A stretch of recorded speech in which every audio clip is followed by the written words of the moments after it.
तो हम लोग आज 17th बीपीएससी जो हो रहा है, 17वां बीपीएससी, इसके बारे में देखेंगे कि हमारी क्या स्ट्रैटेजी होनी चाहिए। इसका पेपर है 14 दिसंबर 2024 को। और अभी फिलहाल जो बाकी पेपर हैं, जिनमें यूपीपीसीएस है, आरओ एआरओ है, इनकी डेट अभी फिक्स नहीं है।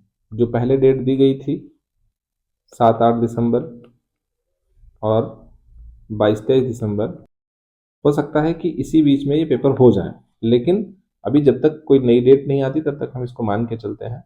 यानी फिक्स डेट जो है वो है बिहार की, जो कि 14 दिसंबर है। इसकी तैयारी हमें कैसे करनी चाहिए, क्योंकि लास्ट के हमारे पास लगभग 1 महीने हैं। आज 15 तारीख है, आज से 1 महीने हमारे पास बचे हुए हैं। क्या करना है, हम इस प्लान को 3 पार्ट में डिवाइड करेंगे। पहला पार्ट हमारा है 10 दिन का पार्ट। इस 10 दिन के स्ट्रेटेजी के बाद हम 14 दिन प्लस 5 दिन इस स्ट्रेटेजी के हिसाब से तैयारी करेंगे। तो जो हमारे मैक्सिमम क्वेश्चंस जो हमारे सही होने हैं वो यहाँ से हो सकते हैं।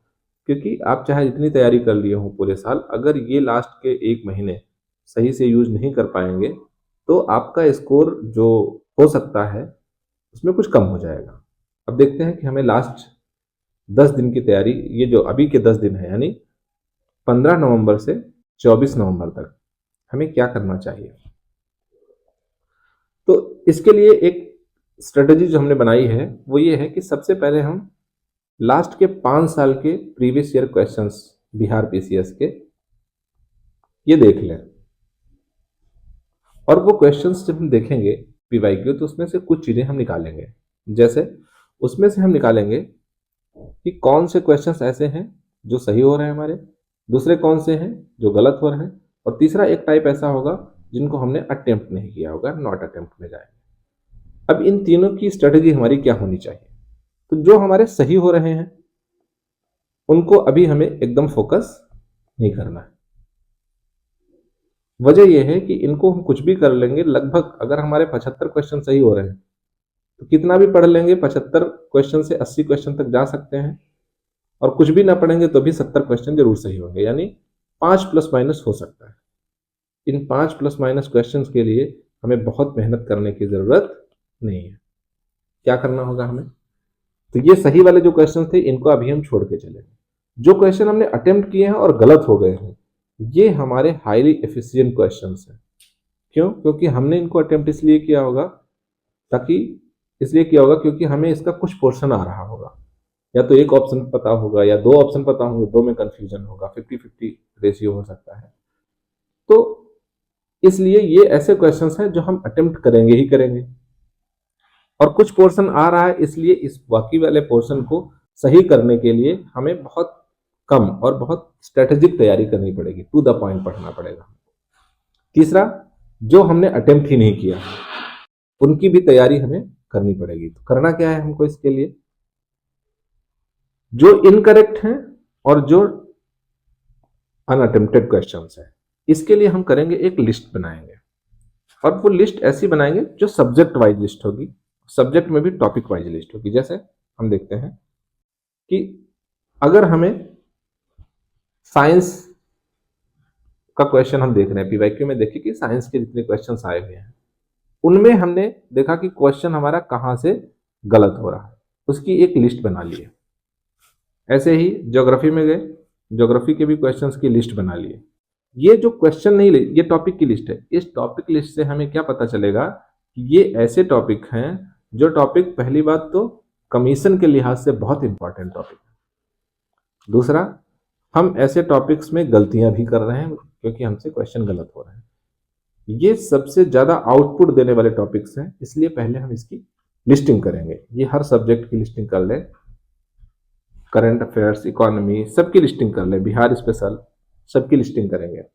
तो हम वो टॉपिक्स एक जगह रख लेंगे कि बहुत हो सकते हैं, हो सकता है कि हिस्ट्री उठाया तो हमारे 80 टॉपिक हो गए, 70 टॉपिक हो गए, जितने भी टॉपिक जिसमें बनते हैं, बट इसकी एक लिस्ट हमें होनी चाहिए हमारे पास। अब ये लिस्ट हमारे पास आ गई, तब हम क्या करेंगे, इस लिस्ट में से जितने भी क्वेश्चंस हमारे गलत, ये जो जितने टॉपिक्स हमारे हैं, इन टॉपिक्स को क्या करना है हमको रिवाइज करना शुरू करना है।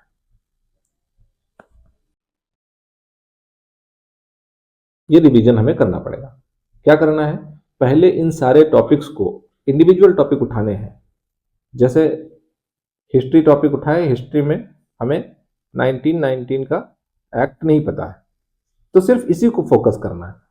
अब इसको कहां से पढ़ना है, इसको पढ़ना है हमें जो हमारे पास सोर्स है, जो हमारा ओरिजिनल सोर्स है। जैसे कुछ लोग स्पेक्ट्रम पढ़ते हैं तो स्पेक्ट्रम हो सकता है, आर एस पांडे पढ़ते हैं तो वहां से हो सकता है। जो बुक पढ़ रहे हैं हम वहीं से वो टॉपिक रिवाइज कर लें। फिर एक लिस्ट ऐसी भी बनाए जो सिर्फ फैक्ट्स की होगी, तो ये फैक्ट्स जो हैं वो हम अलग से रख लें। ये दो चीजें, दो काम हम करना शुरू करेंगे। तो ये जो फैक्ट्स हैं, इन फैक्ट्स की भी हमें एक लिस्ट बनानी है। और वो लिस्ट कैसे बनानी है, वो लिस्ट जहां से भी आप पढ़े हैं वहां से या तो स्क्रीनशॉट ले लें या तो उसकी फोटो खींच लें। अलग से लिखने की भी कोई जरूरत नहीं है। अब उसकी फोटो खींच खींच करके हम एक पीडीएफ बना सकते हैं। जो लोग सॉफ्ट कॉपी में पढ़ते हैं उस पीडीएफ को, पीडीएफ हो सकता है 70-80 पेज की हो जाए, कोई इश्यू नहीं है। ऐसी एक पीडीएफ बना ले जो सिर्फ फैक्ट से रिलेटेड हो। ये फैक्ट्स हमें डेली रटने ही रटने हैं। अब इसका फायदा क्या होगा, एक तो फायदा इसका ये है कि जो हमारे टॉपिक्स हैं उनको हम टारगेट तरीके से वो पोर्शन कवर कर लेंगे।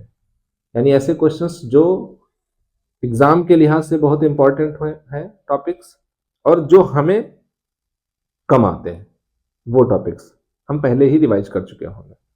फिर जो वीक पोर्शन है वो भी हम थोड़ा बहुत कवर कर लेंगे इसी अपने सोर्स को पढ़ करके। अब ये काम 10 दिन में हमें कर लेना है। अगर किसी के पास 10 दिन के बावजूद, इस काम के बावजूद कुछ टाइम बचता है तो आई दृष्टि को शॉर्ट में देख सकता है या उसके अंडरलाइन करके अपने पास वो किताब रख सकते हैं। इस तरह से शुरुआत के 10 दिन हमें अभी यानी 15 से लेकर के 24 नवंबर तक इस काम को कर लेना है। जब ये काम हो जाएगा तब हम अगले 19 दिन की स्ट्रेटजी हम बनाएंगे। इसमें हम पहले 14 दिन की स्ट्रेटजी, फिर लास्ट के 5 दिन की स्ट्रेटजी बनाएंगे। और ये हम नेक्स्ट वीडियो में देखेंगे कि इसमें कौन किस तरह से हमारे जो पूरा सिलेबस है उसको कैसे कवर करें, और हमारे क्वेश्चंस जो हैं उनको हम मैक्सिमम सही क्वेश्चन करें, जो हमारी माइनस मार्किंग है उससे हम बचें। नेक्स्ट वीडियो में हम मिलते हैं और ये वीडियो आपको 24 नवंबर को मिल जाएगी। Thank you.